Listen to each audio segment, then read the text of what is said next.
am Tiffany O'Neill. Last year, I decided to run for office and ran for a 4-year term here at the local level, joining 13 other Board of Commissioner members for Lower Merion Township. How many are from Lower Merion? Oh, wow. Okay, wow. Good. Oh, no, that's good. Gonna get a lay of the land as to how much structure. So you know that we're of 60,000 residents in Lower Merion, about a $60 million budget. The committee structure is such that every commissioner is assigned to 2 or 3 committees, just like Congress or the State House or Senate. But actually, Lower Merion is one of the top employers of Montgomery County, if you can believe it. So we operate a pretty sizable institution of government.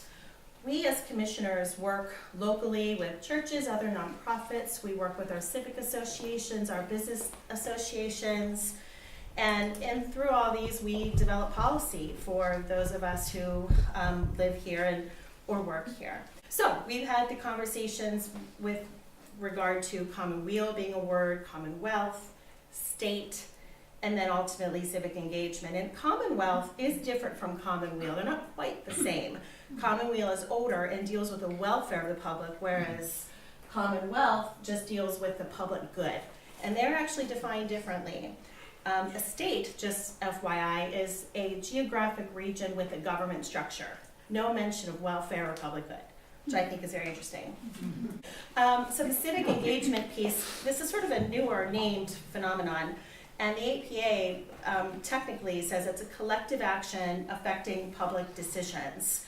And that is very scientific discussion, but for me, there's more mechanics to it where I sort of define it as I hear a stimulus, and then there's a reflex that goes with it. And so I am trying to create an environment where my reflexes affect stimulus, and stimulus allows me to react in a certain way depending on what I'm hearing.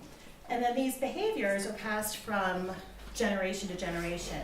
So in a place like Lower Merion, Radnor, Upper Merion, we're pretty active, we're pretty civilly minded, and so it's expected that we will participate in some way that is meaningful or for the public good. So the public good, just by definition, is a commodity or service provided without profit and affecting the benefit or the well-being of the public. That goes to the Commonwealth versus Commonweal, which deals with welfare. And welfare is one of these terms that's been really misinterpreted, redefined over the years. If you're in North America, it means that there's a monetary fund that addresses welfare. But in many other places, that's not even in the discussion. Which I think that's very interesting. So we're sensitive to the language, really the semantics of public policy and welfare. So, okay, backtracking 370 years. We get to where we are today because of William Penn and other founders. We talked a little bit 2 weeks ago, if you were here, from another, definitely more expert than I am in history, but that I wanted to give a little background. So William Penn, he was born a couple weeks ago, 372 years ago. He was a bit of a rebel. He was a British rebel. He had a hard time with the church, and the church meant business then, and he became a Quaker and got imprisoned for it, did not have fair juries because of it, wrote unequivocally strong against the church, and that affected him in terms of being imprisoned. He thought that he did not have freedom of speech, and he felt persecuted because he didn't want to be an Anglican. And you can see a trend in terms of our constitutional founding that these become the tenets of the First Amendment. So then, lucky for him, the government of England owed his father a pretty handsome amount of money, and he then becomes the charter owner of Pennsylvania. And so I'm looking at my real estate friends in the audience. Maybe we can start wearing wigs to closings. This is essentially what it is. They are closing it. The king is transferring over the charter for Pennsylvania. He was really the third owner of Pennsylvania, came from Dutch, British, and then to William Penn's hands. And for him, Pennsylvania was sort of a a holy experiment, it's been known as, to really welcome many, many, many different religious backgrounds to create this pluralist religious world. We didn't really talk about political pluralism then, but it was religious pluralism, that's what counted. And this picture, I thought it's actually a very well-known photo, but it is representing that everybody, no matter what you are, we're supposed to get along in a passive way. So he was a pacifist, he was a Quaker pacifist. And he believed that everybody could coexist, and in fact, Pennsylvania really did welcome Calvinists, Quakers, Jews, even Native Americans could pray, and they did it right here in Philadelphia in ways that not a lot of other colonies would allow. So that many other places along the East Coast said, try to get yourself to Pennsylvania where you would be safe. And that happened. We supported that for a good number of years. We're heading in toward the secular period of our state's formation, not to bore you, but the secular piece really does get to where we are in terms of our civic engagement now. Penn realizes that he's in some trouble in 1689 when the governor of New York and the Crown has said, you need to come and help support and defend the Toleration Act in Maryland and New York.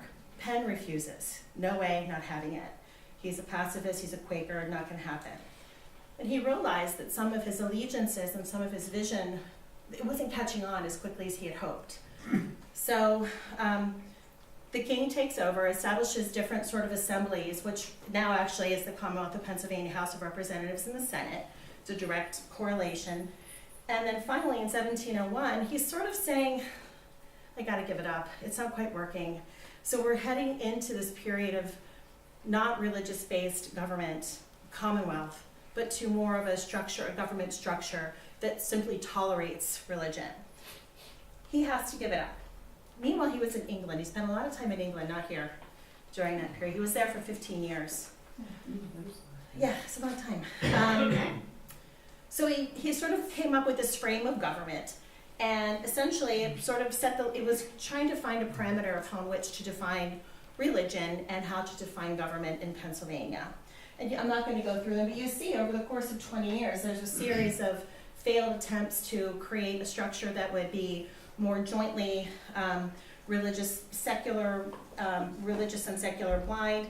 And it happens slowly, and by 1701 they're on track for something that everybody can agree to. So lawyers are, I'm sure that some of you know about the First Amendment, is not just freedom of, it's just not freedom of speech. It's also, a huge part of it is freedom of religion. A lot of times we forget that because we seem to focus more on speech these days, freedom of speech, and how we are entitled to say and feel certain ways and let it all out. Whereas I think in the freedom of religion, one would keep those thoughts in check a little bit. So I guess I believe that there is an increased role of religion in American politics is a good thing. I think we've hit the edge.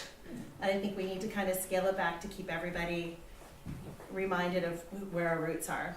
But anyway, so the First Amendment, you see this division of both the Establishment Clause and the Free Exercise Clause. And these are key because it protects people from practicing whatever they want to practice. And it prohibits governments from setting up a new religion that then would become their favorite. So that's prohibited. You can't do it. And that's been challenged on federal grounds a lot over the years.